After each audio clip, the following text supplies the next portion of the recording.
nila na makakuha sila ng search warrant, kasalanan ba nila na yung judge ang mag-issue ng search warrant? Now, if there is a jurisprudence from the Supreme Court, bakit nag-issue ang judge? Hindi, yun na nga eh. Ay sinasabi ko, I am not defending the drug pushers, the drug lords. At yun na nga no, mga kabayan, napakatindi ha ng binitawang salita ni Congressman Richard Gomez ha, dyan sa hearing sa Kamara. Mantakin mo naman kasi no mga kabayan, lumalabas dyan nung nagsalita si Paduano na NPA, tila bagay parang pinagtatanggol niya itong mga durugista at mga drug lord. Mantakin mo mga kabayan, kung sitahin ang mga pulis na nagpatupad ng batas, akala mo kagaling-galing nito ni Paduano. Kahit na nasa procedure pa yung ginawang operasyon, ayaw talaga magpapigil nito ni Paduano. Hindi na natin maaalis to kay Paduano kasi mga kabayan, dati tong NPA, commander to ng mga NPA. Galit to sa mga pulis, sa mga army, kaya nga binabaon niya dyan sa Kamara yung mga pulis noong panahon ni Pangulong Duterte. Di ba nga, ginawang terorista ni Pangulong Duterte, yung mga NPA, malamang sumama ang loob niya ito ni Paduano. Dating NPA ito malamang ba, alam ba natin, baka mamaya yung asawa nito, nanay, tatay nito, NPA pa rin hanggang sa ngayon. O diba, malay ba natin yung mga kapatid niya nandun pa rin sa bundok, di natin alam mga kabayan. Diba, galit na galit siya.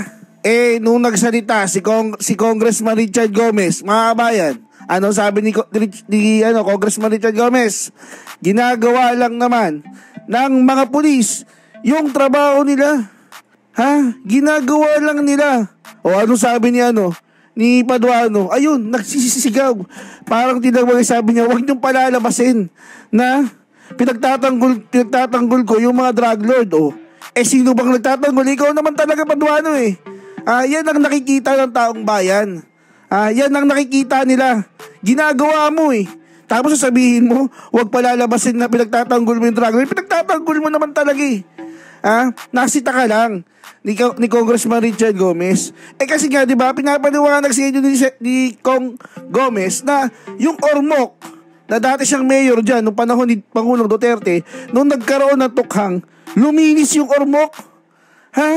Gumanda. Nawalan ng mga durugista. Kayo lang naman nagpapalabas na pangit yung nangyari off ng tukhang Kahit nga sa lugar namin nawala yung mga durugista, naging maayos. Bakit sa lugar ninyo, Paduano, nawala ba? O baka kayo yung nawala? Baka kayo yung nawalan, kaya galit na galit kayo. Kaya ngayon, sa panahon ni Bangag Jr., ngayon kayo, naglalabasan. Kayo yung mga ngayon, yung witness ninyo, di ba? Witness, yung mga kriminal, mga durugista, drug lord, si Kerwin Espinosa, yan ngayon yung mga ninyo, resource person ninyo, diyan kayo naniniwala. Di naglabasan na kayo ngayon, di ba? Kasi noong panahon ni Pangulong Duterte, siguro uhaw na uhaw kayo. Wala kayong makuhanan ng mga pandroga ninyo, di ba? Kaya ngayon, sinisita kayo ni Congressman Richard Gomez, sisigaw-sigaw ka dyan. Nagwawala-wala ka dyan. Ano mga kabayan, sa tingin ninyo, tama lang ba nasitahin ni Congressman Richard Gomez itong si Paduano? Comment nyo nga sa baba. At huwag nyo nga kalimutang i-hit ang like